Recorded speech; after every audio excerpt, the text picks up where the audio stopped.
বলেছে হাল ইয়াস্তাবিল্লাযীনা ইয়ালামুনা ওয়াল্লাযীনা লা, যারা জানে আর যারা জানে না তারা সমান হতে পারে না।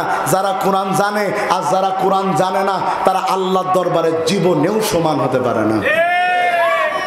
ইমাম সাহেব ভাই, আপনাদের কষ্ট হচ্ছে না তো ভাই? এইভাবেই কিছু কথা বলবো ইনশাল্লাহ বোঝার জন্যে। ইমাম সাহেব বাজারে গেছে বেগুন কিনতি। কি কিনতি? হঠাৎ করে বউ ফোন দিয়ে বলতেছে, শোনো কি করছো? বেগুন কিনছি। বলছে বেগুন তো কিনবা আর 5 কেজি গরুর গোস্তও কিনবা। স্বামী বলতেছে, মাসে বেতন পাই 5,000, 5 কেজি গোস্তের দাম জানিস তুই? বলতেছে, শোনো তুমি 5 কেজি যদি নাও পারো তাও কেজি 3 কেনো। হঠাৎ করে বছরে বকতেছে আর কি। তখন বউ বলছে, দেখো গরুর গোস্ত কিনাই লাগবে, কারণ আমাদের মেয়ে দেখার জন্য ঘটক ফোন দিয়েছিল, ছেলে পক্ষ আসতেছে, তো ওরা তো গোটা 20 লোক আসতেছে, 3 কেজি গরুর গোস্তের নিচে হবে না। এই পিছনে যারা হাঁটাহাঁটি আর কথা কথি চাও তাদের সামনে ধরে আনবানে। নারায়ে তাকবীর। কথা শুনতেছেন ভাই আপনারা? ইমাম সাহেব চলে গেছে, এখন তো গোস্ত কিনা লাগবে না নাকি? চলে গিয়েছে কষাইয়ের দোকানে, দেখছে কষাই সিনা, বল্টু মিয়া সিনা, তার মসজিদের এলাকার কষাই। বলছে, ভাই আমার কি 3 কেজি গোস্ত দেওয়া যায়? কষাই বলছে, হুজুর জীবনে তো আপনার উষ্ট খেয়েও আমার দোকানে পড়তে দেখিনি, আজকে বলছে আমার বাড়ি মেয়ে পক্ষ ছেলে পক্ষ এসছে, গোস্ত লাগবেই। হুজুর কজন আসবে? তা বলতেছে হচ্ছে 20 জন মতো, আর বাড়ি তো কিছু লোক আছে। বলছে, হুজুর 3 কেজি গোশে হয়? আপনি আমার ইমাম, যান আপনার 500 গ্রাম বাড়াই দিলাম। কটুক বাড়াই দে, তাহলে হবে কটুক 3.5 কেজি। ও তো মহা খুশি যে আমার মুসল্লি এত ভালো, তা তো জানা ছিল না। বাড়ি এসে বোর বলতেছে, বউ 3 কেজি কিনতে গেলাম, 500 ফ্রি দিয়েছে, একদম নিখাত আল্লাহর ওলি। ওর বউ তো বুদ্ধিমান, বলতেছে তো হিসেবে মেলছে না, তোমার 450 টাকার গোস্ত ফ্রি দিয়ে দিলে, মেপে দেখো দিন। মেপে দেখছে টোটালে 2.5 কেজি। কটুক কিনেলো কয় কেজি? 3 কেজি। বাড়াইতেছে কতটুকু? 500 গ্রাম। হওয়ার কথা 3.5 কেজি, হয়েছে কত? ইমাম তো খেপে গেছে, ওর একদিন আমার একদিন। বউ বলছে, গ্যাঞ্জাম পরে করো, আগে আত্মীয় বিদায় করে নেই। ও বলতে, দাঁড়াও কাল সকালে যেয়ে ওজনে কম দিলে কি কি গুনাহ হয়, কি কি শাস্তি হয়, ওর সামনে আয়াত আর হাদিস শুনানি শুরু করব। পরের দিন সকালে কষাইয়ের দোকানের সামনে যেয়ে কণ্ঠ ছেড়ে দিয়ে তেলাওয়াত শুরু করেছে। আকিমুল ওয়াজনা বিল কিসতি ওয়া লা তুকসিরুল মিজান। তেলাওয়াত শুনে লোকজন বলল, ব্যাপারটা কি হুজুর, হঠাৎ করে এত সুললিত কণ্ঠে তেলাওয়াত করে কেন? লোকেরা চারপাশে হাজির হয়ে গেছে, হুজুরের পাশে তেলাওয়াত শুনতে শুরু করেছে। বল্টু মহা খুশি, কারণ অন্যদিন তার গোস্ত বিক্রি করতে বেলা 2টা বাজে, আজকে 10টার মধ্যে বিক্রি করা সারা। কারণ হুজুর তেলাওয়াত করেছে বলে সব লোক ওর দোকানে। এত খুশি হয়েছে বল্টু, 500 টাকা পকেট থেকে বের করে দিয়ে বলছে, হুজুর কালকে আবার আসবেন। হুজুর বলতেছে, ব্যাপারটা কি? আমি আসলাম, ওর ওজনে কম দিলি কি কি শাস্তি আল্লাহ দেবে, ও আমার উল্টো টাকা দিচ্ছে কিছু না বলে। ও আমি যে আরবি বলিছি হত ছাড়াতে একটাও বুঝিনি, কালকে এসে বাংলা বলা লাগবে। কথা কি শুনতেছেন? পরের দিন এসে বলতেছে, কষায় তোমার কাছে এসে গতকাল গত পরশু দিন গোস্ত কিনলাম, 1/2 কেজি বেশি দেওয়ার নাম করে আরো 1/2 কেজি কম দিয়ে 3.5 কেজির জায়গায় 2.5 কেজি দিয়েছ। ও কষাই, তুমি যে ওজন কম দিয়েছ গোটা জাতিকে তো জানাবো, আর আল্লাহ তোমার কিয়ামতের দিন এইটার কারণে শরীরের গোস্ত কেটে আমারে পরিশোধ করাবে। কষাই বলতে, গতকাল আর আজকে তো মিলতে না। যখন বুঝেছে, এই কসাই, এই হুজুর, সেই রামদা নিয়ে হুজুর তালায় শুরু করি। হুজুর বলতে, গতকাল যার আরবি বললাম আজ তার বাংলা বললাম, গতকাল যার আরবি বললাম আজ তার বাংলা বললাম, গতকাল টাকা দিলে আজকে মারতে কেন? ভাই সাতক্ষীরার ভাষায় বলছে আর কি, বোঝা যাচ্ছে মারছে কেন? তার মানে বোঝা যায় যতক্ষণ অর্থ না বোঝে ততক্ষণ হুজুর ভালো, যখন সঠিক তাফসির করে তখন হুজুর খারাপ। এদেশে যদি আল্লামা সাঈদী কোরআনের সঠিক তাফসির না করতো, তার আজকে ফাঁসির মঞ্চে যাওয়া লাগতো না। যদি তিনি খানকা খুলে বসতেন, তার চাইতে বেশি মুরিদওয়ালা পীর বাংলাদেশে আর একটাও খুঁজে পাওয়া যেত না। 1 নাম্বার, কোরআন পড়তে জানে না। বলেন, কোরআন পড়তে। আর 2 নাম্বার, কোরআন পড়তে জানলেও অর্থ জানে না।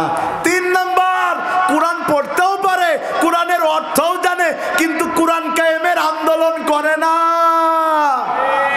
একটু জোরে ঠিক বলা দরকার ছিল, কথা ঠিক। এদেশে হাজারো মাদ্রাসা, এদেশে হাজারো মসজিদ, লক্ষ লক্ষ ইমাম, লক্ষ লক্ষ মুয়াজ্জিন, লক্ষ লক্ষ মাদ্রাসার টিচার, লক্ষ লক্ষ মাদ্রাসার শিক্ষার্থী, ছাত্র ছাত্রী বৃন্দ রয়েছে। তারপরেও এদেশে আজকে ইসলাম কায়েম হয় না কেন? সবচাইতে বড় কারণ, কোরআন জানা লোকেরা বাতিলের কাছ থেকে দালালি খাওয়ার জন্য কোরআনের আন্দোলনকে ছেড়ে দিয়েছে। বরং কিছু হুজুর তো বলতে বলতে, দালালি করতে করতে চরম শিখরে পৌঁছে যে সাবেক প্রধানমন্ত্রীকে বলতেছে আপনি জান্নাতি মানুষ। কথা কয় না কা, আন্দোলন নাই।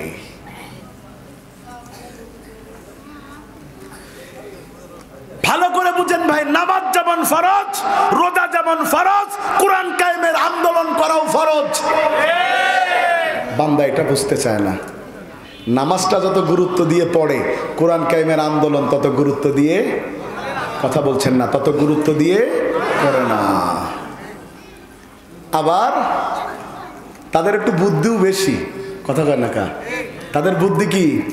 তারা বলে মাদ্রাসা চালাতে হয় তো সবার সাথে মিলে চলতে হয়, মসজিদে ইমাম সবার সাথে মিলে চলতে হয়।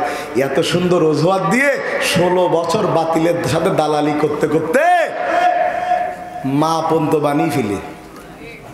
কথা বোঝেননি বোধহয়, কথা ঠিক ঠিক। আন্দোলনে ছিল না। ও ভাই ভালো করে বুঝেন, ও ভাই ভালো করে বুঝেন, ও ভাই ভালো করে বুঝেন। এদেশে এমন একটা অবস্থা, আপনি কোরআনকে দিয়ে দেশে মৃত করে রাখা হয়েছে। এদেশে কারোর বাপের নামে কথা বললে তার বিরুদ্ধে মামলা হয়, তাকে ফাঁসি দেওয়া হয়, কিন্তু কোরআনের বিরুদ্ধে কথা বললে তার কিচ্ছু হয় না, বরং দলের বড় পদ পায়। কথা বলছেন ঠিক কিনা? কথা ঠিক ভাই। আপনারা মনে হয় রাগ করছেন আমার কথায় ভাই। কোরআনের আন্দোলন করা যাবে ভাই ইনশাল্লাহ। কোরআনের আন্দোলন মানে কি? আমার সভাপতি সাহেবকে ক্ষমতায় বসানো, আমার হুজুরদের ক্ষমতায় বসানো না, বরং কোরআন দিয়ে সমাজ চলবে এই পরিবেশ তৈরি করা। এখানে দল মেটার নয়, বরং ইশতেহার মেটার। কোরআন কায়েমের আন্দোলন করা যাবে ভাই ইনশাল্লাহ। কোরআন কায়েমের আন্দোলন করা যাবে ইনশাল্লাহ। কোরআন কায়েমের আন্দোলন আমি স্পষ্ট করে বলছি, গত 54 বছরে যেই সুযোগ আসেনি বাংলাদেশে, সেই সুযোগ এখন এসেছে। এদেশের প্রত্যেক আলেম ওলামা, প্রত্যেক ইমাম, প্রত্যেক মুয়াজ্জিন, প্রত্যেক পীর, প্রত্যেক মুরিদ, সব ইস্তেমাওয়ালারা যদি একটা কাতারে দাঁড়িয়ে যেতে পারে, আল্লাহর কসম এবার আর কেউ কোরআনের আন্দোলনকে দামিয়ে রাখতে পারবে না, দামিয়ে রাখতে পারবে না। কিন্তু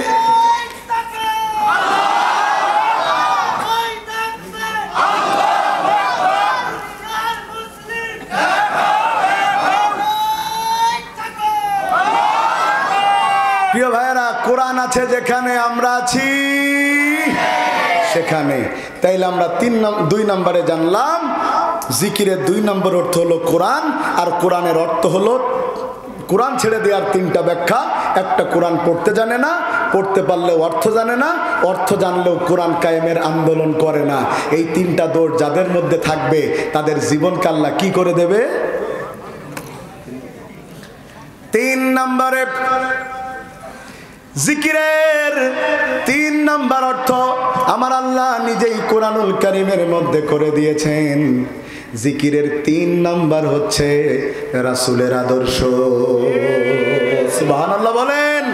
ও ভাইয়েরা আমার, রাসূলের আদর্শ বড় কঠিন জিনিস, এটা অনেকে ক্লিয়ার করে বুঝে না। আমি একটু বোঝাই আপনাদেরকে। এই আমার মুখে দাড়ি কার আদর্শ? একটু জোরে কর না, কার? আমার মাথায় টুপি কার আদর্শ? আমার গায়ে পাঞ্জাবি কার আদর্শ? কোন ইমাম যদি দাড়ি না রেখে মসজিদে ইমামতি করতে যায়, করতে দিবেন? যদি শার্ট গায়ে দিয়ে যায়, করতে দিবেন? এমনকি মাথায় টুপি না থাকলেও তাকে ইমামতি করতে দেয় না। অথচ যারা দাড়ি টুপির জন্য এত কাতর, ওই একই মানুষগুলো রাসূলের আদর্শ দিয়ে ব্যক্তি, পরিবার, সমাজ, রাষ্ট্র চলুক, তারা সেটা চায় না। আমি মাঝে মধ্যে উদাহরণ দিয়ে থাকি রাসূলের আদর্শ কেমন মানা লাগবে। যদি আমি আপনাদের প্রশ্ন করি, রাসূল আপনারা নামাজ পড়েন কার তরিকায়? কথা কন না, কার তরিকায়? কারণ আল্লাহ বলেছেন সল্লু কামা রাআইতুমুনি উসাল্লি, নামাজ পড়ো সেইভাবে যেইভাবে রাসূলকে পড়তে দেখো। কথা কি ঠিক? রাসূলের তরিকায় নামাজ না পড়লে নামাজ হয় না। রাসূলের তরিকায় খানা না খাইলে খানা, খানা একেবারে হালাল জিনিস, কিন্তু বিসমিল্লাহ বললেন না, খাওয়া হালাল না হারাম?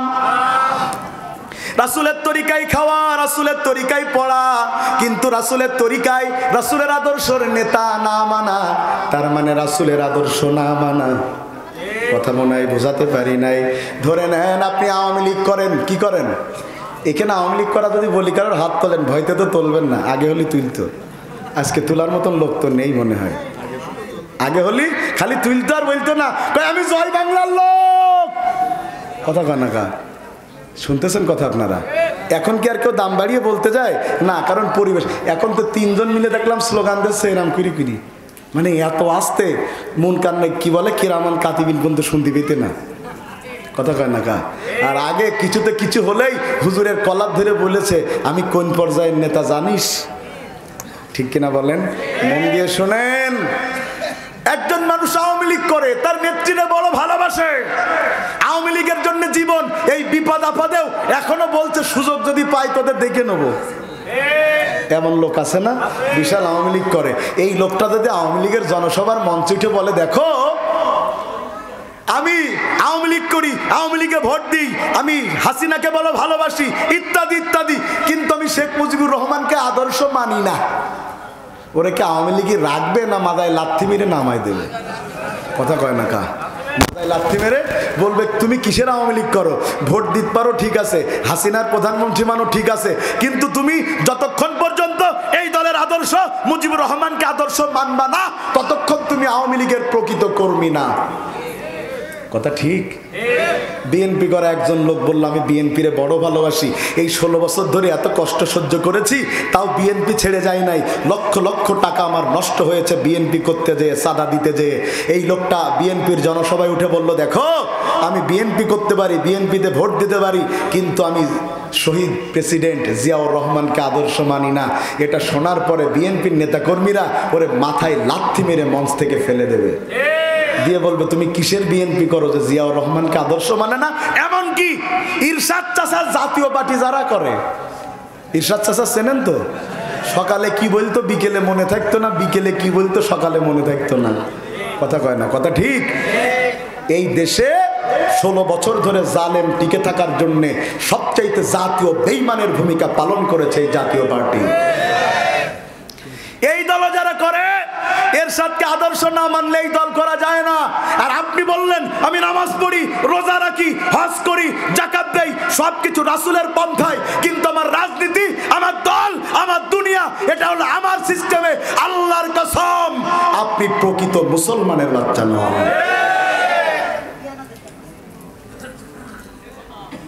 তাইলে আমরা যেটা বুঝলাম, রাসূলকে আদর্শ মানতে হবে সব জায়গায় না, সব জায়গায় না, কিছু কিছু জায়গায়। তাহলে জোরে বলেন কয় জায়গায়? আরো জোরে বলেন কয় জায়গায়? রাসূলকে আদর্শ মানতে হবে সব জায়গায়, ইসলাম মানতে হবে পরিপূর্ণ, কোরআন মানতে হবে পরিপূর্ণ, 100 মানা লাগবে। 133 মানলে ওই ইমানের কোনো দাম নাই। আমি আপনার বাড়ি গেলাম মেহমান হয়ে, ভাই আমার কথাগুলো কিন্তু একটু বেশি ভারী হয়ে যাচ্ছে নাকি আজকে? আমি আপনার বাড়ি মেহমান হয়ে গেলাম, আপনি বলছেন ইনামুল ভাই আমার কাছের মানুষ, বক্তা মানুষ আমার বাড়ি আসলো, তাকে আমি 100 প্রকারের আইটেম দিয়ে নাস্তা করাবো। কত প্রকার? কত প্রকার? ও অনেক কষ্ট করে 99টা ম্যানেজ করেছে আর একটা কম পড়িছে, ও চিন্তা করছে আমার নিয়ত খাওয়াবো 100 প্রকার। এই ছেলেরা কত প্রকার খাওয়াবে আমাকে, কিন্তু নাস্তা ম্যানেজ হয়েছে কয় প্রকার? হঠাৎ দেখে তার 2 বছরের ছেলেটা বড় পাগল, ছেলেটার জন্য খুব ভালোবাসে, ওই ছেলেটা পায়খানা করেছে। ও চিন্তা করলো আমার ছেলেটা তো আমার কাছে কম দামি না, ওর পায়খানারও তো একটা দাম আছে। কথা কয় না? ওখান থেকে 100 টাকা পায়খানা নিয়ে 100 নম্বর জায়গায় বসিয়ে দিয়েছে, দিয়ে নাস্তার আইটেম হয়েছে কটা? কথা কয় না কটা? আমি আসার পরে বলছে হুজুর আহলান সাহালান মারহাবান, আসেন আমার বাড়িতে এসেছেন ধন্যবাদ, এই নেন আপনার জন্য নাস্তা রেডি করেছেন, খান। আমি খালি তাকাইতে আছি কিন্তু খাইতেছি না। উনি বলতেছে ভাই নাস্তা পছন্দ হয়নি। আমি বললাম তা তো হইয়ে, ওইটা কি? বলতে ও আমার আদরের ছেলের পায়খানা। আমি নাস্তা নিচ্ছি না। আমি বললাম যেই প্লেটে পায়খানা থাকে ওই নাস্তা তো খাওয়া যায় না। ও বললো একটা নাস্তা খারাপ, বাকি 99টা তো ভালো। আমি বললাম শোনো, একটা যেখানে থাকে বাকি 99টা একটার কারণে মানুষের কাছে এত অপছন্দনীয় হয়ে যায়, মেরে ফেললেও পায়খানার প্লেটের নাস্তা জান্নাতে আনলেও কেউ খাবে না। কথা ঠিক? মন দিয়ে বুঝেন। আপনি আল্লাহর কাছে আমলের প্লেট রেডি করলেন 100 রকম, নামাজ, রোজা, হজ, যাকাত, তাসবিহ, তাহলিল, সাদাকা, হিজাব যা আছে সব আপনি এক জায়গায় করলেন। আপনার আমল 99টা সব আল্লাহ রাসূলের পন্থায়, কিন্তু একটা জায়গায় একটা কর্নারে মানুষের তৈরি করা আইন যা মানুষের পায়খানার চাইতে নিকৃষ্ট, আপনি সেটাকে একটা কর্নারে দিয়ে আল্লাহর কাছে আমলটাকে জমা দিলেন। আল্লাহ বলছে পায়খানা থাকলে একজন মানুষ যেমন ওই 99টা নাস্তা গ্রহণ করে না, আমি আল্লাহ তোর আমল যদি আকাশ সমান হয় কিন্তু তোর দল, তোর মত, তোর নেতা যদি রাসূলের পদ্ধতিতে না হয়, তোর সব আমল বাদ, সব আমল বাদ, সব আমল বাদ।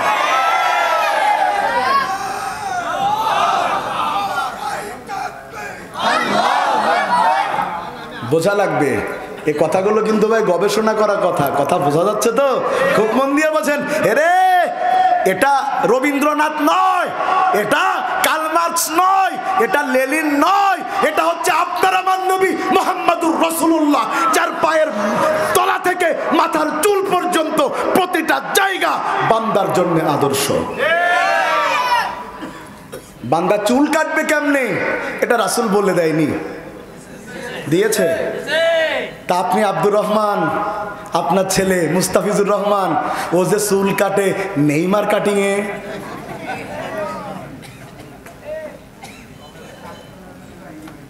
ভাই রাগ করতেছেন মনে হয়। ভাই রাসূল বলেছে যেই সিস্টেমে রাসূল পর্দা করতে বলেছে, আপনার মা বোন সে সিস্টেমে করতেছে না।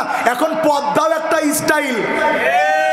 এমনি জামা পড়লে যত না তাকাইতো, এত স্টাইলের বোরকা, বোরকা সারি ধার দিয়ে আয়না লাগানি। কথা করছেন না কেন? ছোট ছোট আয়না, সমুদ্র বলতেছি দুধ তৈরি চাই, সূর্যের আলো ওই আয়নায় লেগে সে রিক্সাওয়ালার চোখে ঝলক মিথ্যে। কথা কর না কা? ওরা আপনি মুসলমান, আপনার টাকায় কিনছে আপনার মেয়ে, আপনার বউ। কথা কয় না কা? এখন তো পর্দার নামেও বেপর্দা চলছে। আরে পার্কে গেলে শুধু খোলা মুখের মেয়ে আর খোলা মুখের ছেলে পাওয়া যায় না, বোরখাওয়ালিরাও আজকাল প্রেম করে। আবার ফেসবুকে ঢুকলে দেখবেন, ফেসবুকে এখন আইডির নাম হুজুর পাত্র চাই, হুজুরানি চাই চলছে। পেজের নাম দিয়েছে দিনী বোন, দিনী ভাইদেরকে তারা সময় দেয়। নাই এদেশে না, সারা পৃথিবীতে মানুষ ইসলাম থেকে সরে যাওয়ার সবচেয়ে বড় কারণ এই মিডিয়া আমাদের ঈমান ধ্বংস করছে।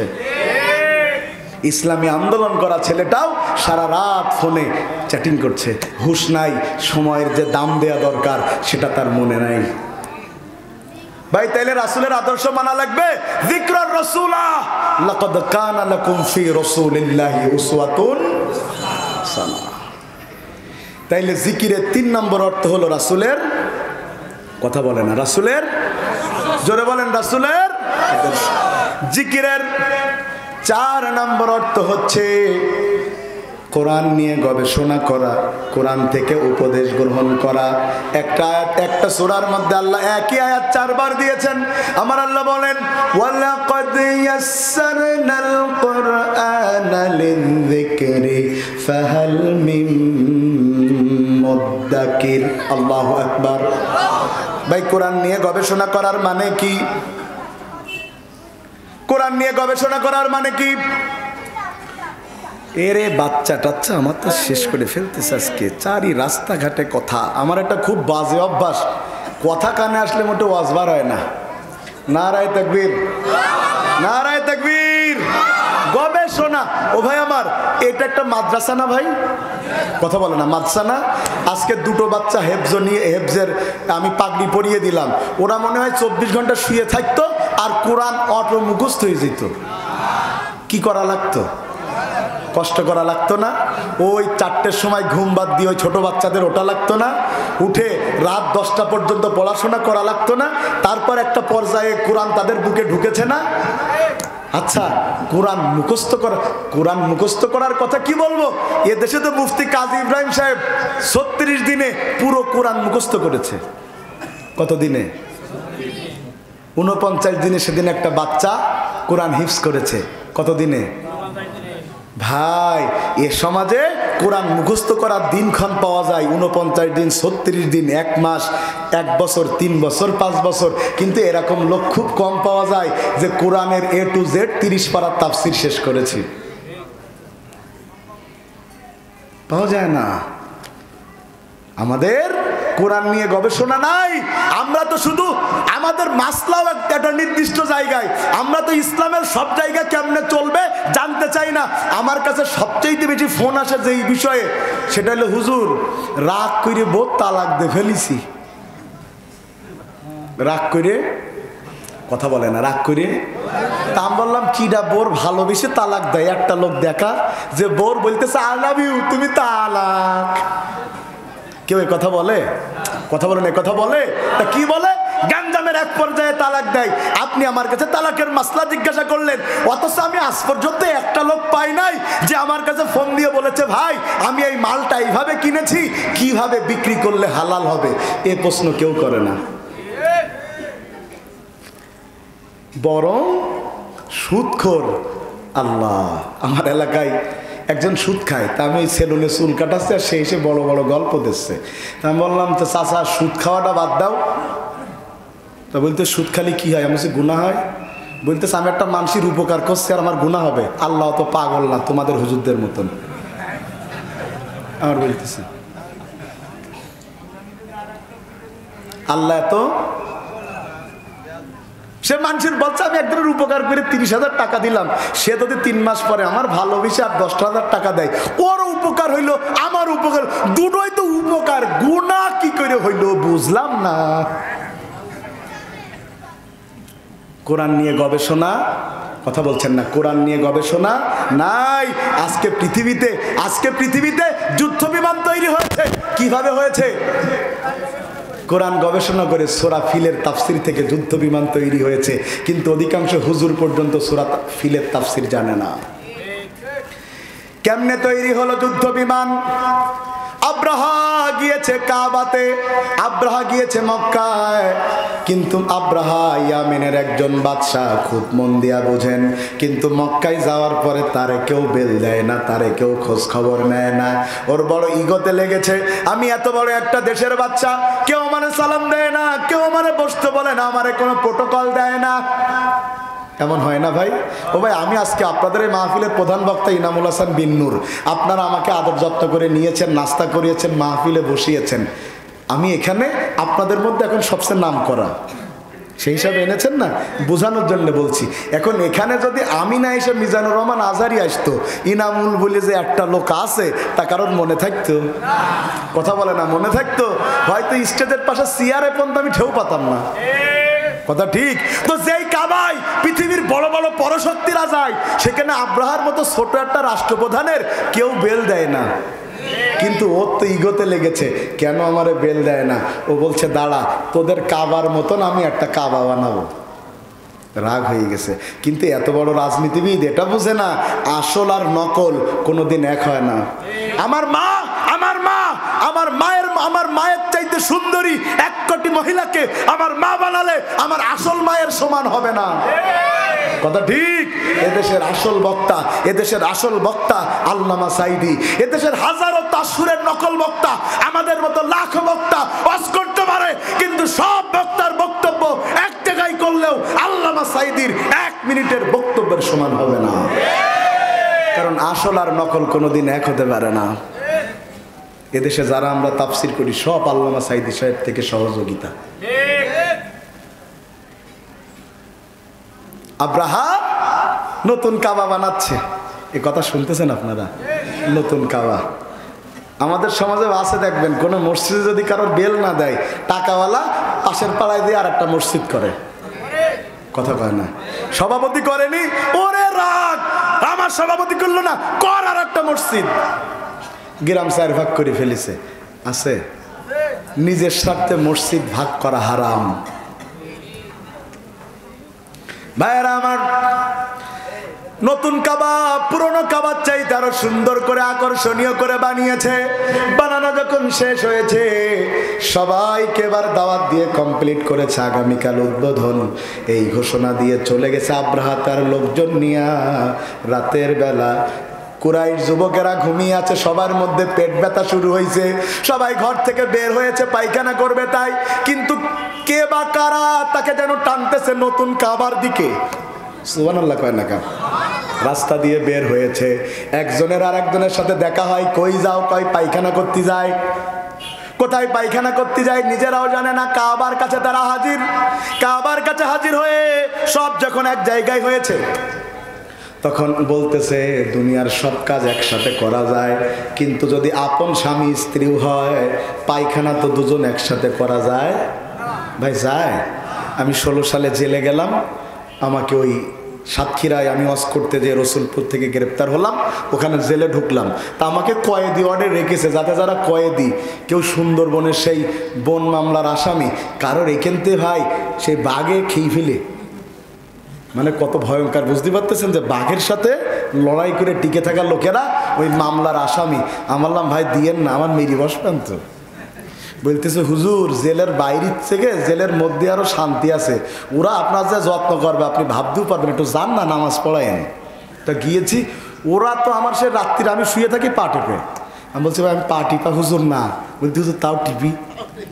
এরকম অবস্থা, গোসল করব, পানি এনে রেডি, খাবার ওরা এনে দিবে, এত যত্ন। তা যখন আমি ওখানে ছিলাম তো নামাজ পড়তাম, ওদের অনেকে নামাজি হয়ে গেল, প্রায় 56-57 জন নামাজি হয়ে গেল। তো আমি নামাজ পড়াই, আমি উঠি তাহাজ্জুদের সময়, উঠে নিজে আগে ফ্রেশ হয়ে ওদের ডেকে দিই। এবার ওই বাকি 2 জন পায়খানায় ঢোকে, বাকিরা সব লাইন দিয়ে দাঁড়িয়ে থাকে। মাঝে মধ্যে যার চাপ বেশি লাগে, দাঁড়ার লোক বলে এ ভাই তোর পায়ে দুটো ধরছি বেরো। ভিতরের লোকটা বলে এ ভাই একে ভাত থুয়ে উঠে যাবো, ক্লিয়ার না করি তো হবে না। এত চাপাচাপি, তারপরেও 2 জন লোক একসাথে পায়খানা করতে পারে না। ওরা বলছে কি করা যায়, কেউ অন্ধকার রাত তো টেনশন নাই, এই নতুন কাবার বারান্দা ছাদ আশেপাশে যত জায়গা যেখানে চান্স পাবি সেখানে পায়খানা করবি। পুরো ঘর পায়খানায় বুড়ি দেশ। পায়খানা করা শেষ, হঠাৎ একজন চিল্লি বলতেছে এ বড় ভাই, সবাই তো পায়খানা করতে বসে যাও, পানি কেউ আনি যাও। ইস, পানি আনেনি তো কি করা যায়? বলছে নতুন কাবার কোনা কাঞ্চি যা আছে সব ঘষে টিস্যু বানাই ফেলো। কথা শুনতেছেন?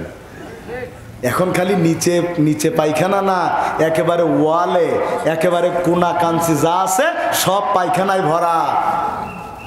সকালবেলা উদ্বোধন করতে এসছে আব্রাহা তার লোকেরা, বাউন্ডারিতে ঢুকার আগেই দেখতেছে উৎকট গন্ধ। কি হয়েছে, যাও গোয়েন্দারা দেখে আসো। গোয়েন্দারা গিয়েছে দেখতে, বলতেছে ও বাদশা আব্রাহা, তুমি উদ্বোধন করার আগে কাল রাতে কারা জানি উদ্বোধন করিয়া লাইছে, একেবারে সমান করে ফেলেছে। বাদশা বলছে তার মানে কি? বলছে কারা যেন পায়খানা করেছে। বাদশা বলছে বুঝতে পেরেছি, যতদিন আসল কাবা থাকবে ততদিন নকল কাবার কোনো দাম নাই। কথা ঠিক না? ঠিক। যতদিন আসল কাবা থাকবে তারে মারা লাগবে। এ জাতির লোকের, আমি আপনাদের কথা একটা কথা স্পষ্ট করে বলে দেয়, আমি বারবার সাইদি সাহেবের নাম কেন করি। সাইদি সাহেব তাকে ফাঁসি দিতে পারেনি, হসপিটালে নিয়ে চিকিৎসার নামে হত্যা করেছে। কেন জানেন? কারণ সাইদি সাহেব কে যত না আওয়ামী লীগের লোক ভয় পাইতো, তার চাইতে বেশি ভারত আল্লামা সাইদিকে ভয় পেত। ওরা জানে এই মানুষটা যদি বের হয়, এই মানুষটা যদি বের হয়, ভারতের আধিপত্যবাদের বিরুদ্ধে তারা রুখে দাঁড়াবে। তাকে হত্যা করিয়েছে, কিন্তু আল্লাহর কি খেলা, গোটা জাতিকে আমার আল্লাহ ভারত বিরোধী বানিয়ে দিয়েছে। গোটা জাতি ভারত বিরোধী হয়ে গেছে।